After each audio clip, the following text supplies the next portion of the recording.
Pudar, bab 18, penulis Neng Neng. Lili menatap nanar pada lalu lalang kendaraan. Pandangannya kembali kosong ke depan sana. Napasnya masih sedikit memburu. Tidak ada raut penyesalan karena dirinya sudah hampir saja membuat nyawanya melayang. Yang Lili inginkan sekarang adalah mengakhiri hidupnya sendiri. Sementara itu, pria yang tadi menolongnya masih mengoceh tidak jelas di samping Lili. Nada bicaranya sudah tidak setinggi tadi, namun dia tetap saja berisik bagi Lili. Harusnya lo mikir sebelum lo ngelakuin hal gila kayak tadi. Sekarang bukan cuma lo yang harus lo lindungin, tapi juga anak lo. Gue tahu ini gak akan mudah, tapi gue harap lo masih punya nurani buat gak buat anak lo lenyap. Dia adalah Satria. Yah, pria satu angkatan dengan Lili, sahabat dari Bima yang telah menyelamatkan Lili barusan. Pria itu baru saja mengantarkan kekasihnya pulang, dan kebetulan melihat siluet tubuh Lili yang hendak meluncur bebas di sebuah jembatan. Pria itu dengan sigap segera menolong Lili. Dalam tubuh Lili, kini ada anak dari sahabatnya, Bima. Seorang anak yang sudah biasa makan dengan sendok emas tidak akan pernah tahu bagaimana rasanya jadi aku. Setengah menggumam, akhirnya Lili mau berbicara menimpali ucapan Satria. Tangannya masih bergetar hebat. Lili tidak suka ini. Berbicara dengan sahabat Bima adalah hal yang paling memuakkan. Lili benci dengan semua yang berhubungan dengan lelaki pengecut itu. Satria menghela napas panjang. Dia tahu kesalahan sahabatnya sungguh tidak akan termaafkan. Gue bakalan bantu lo, ucap Satria kemudian.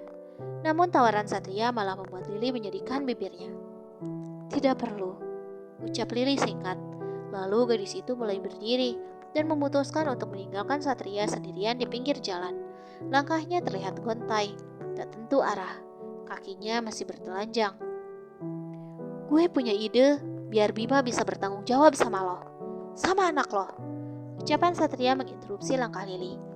Sejujurnya, Lili sudah muak dengan nama yang diucapkan oleh Satria. Lo datengin aja orang tua Bima. Mereka orang baik.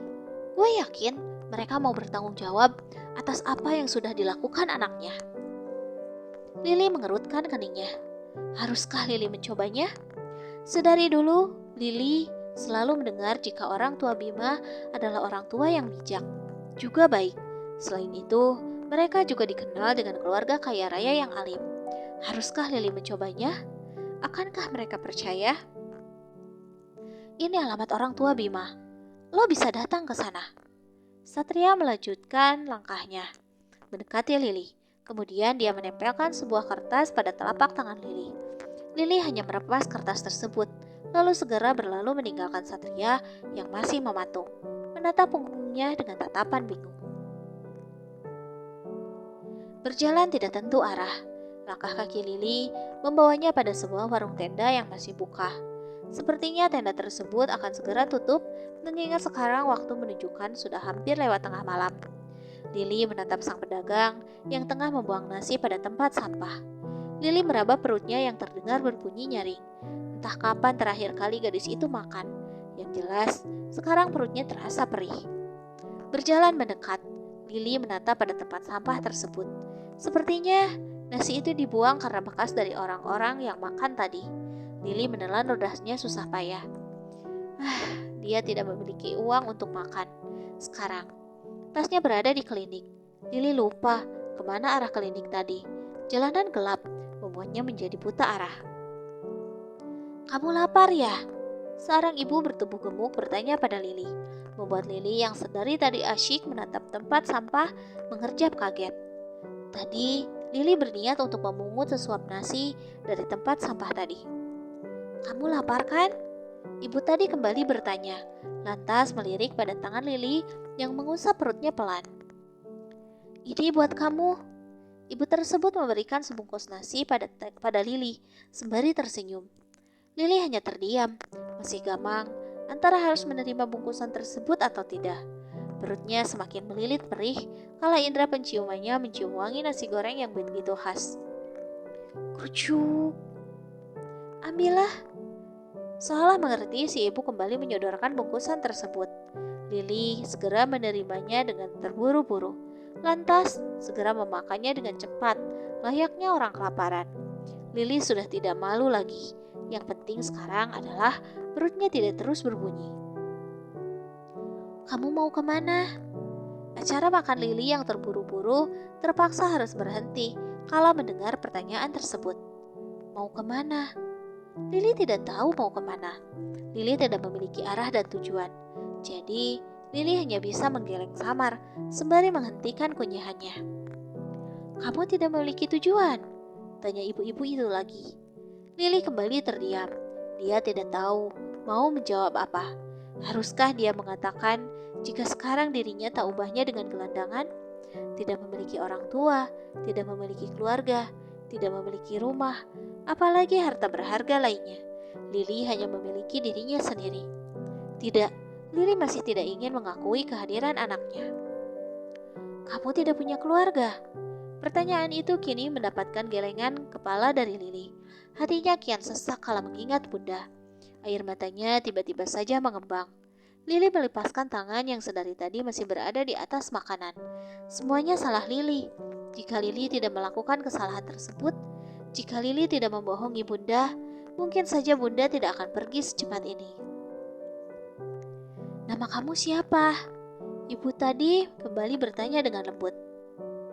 Lili. Lili menjawab dengan tatapan kosong. Ah, Lili, kamu masih sangat muda. Kamu juga cantik.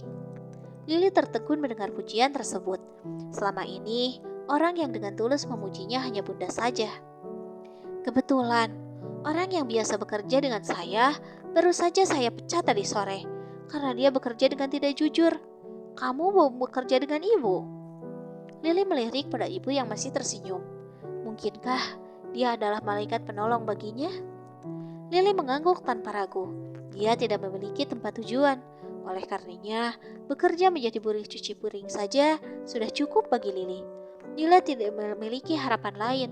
Hanya saja, dia akan mencoba satu hal yang disarankan oleh Satria. Lili tidak tahu cara ini akan berhasil atau tidak. Tapi Lili ingin setidaknya Bima tahu jika karena ulahnya kini hidup Lili menjadi sangat menderita. Baiklah, kamu bisa mulai bekerja sekarang. Biasanya warung ini akan buka dari jam 1 siang hingga malam. Kamu bisa mulai bekerja dari jam 10 pagi untuk bersiap-siap. Ibu itu mulai menjelaskan. Oh ya, apa nak Lili punya tempat tinggal? Si ibu kembali bertanya. Lili terdiam sesaat. Tempat tinggal. Bahkan terakhir kali Lili tidur di makam Bunda. Lili segera menggeleng. Baiklah, kamu bisa tinggal di kontrakan tempat teman ibu. Nanti ibu akan bantu bayar kontrakan kamu sebelum kamu gajian. Ucapnya tulus, lalu mengajak Lili berdiri. Lili tertegun. Kenapa wanita ini baik sekali? Lili nyaris tidak percaya dengan apa yang dia alami. Matanya menatap sayu pada sang ibu paruh baya tersebut. Terima kasih, ucap Lili terbata.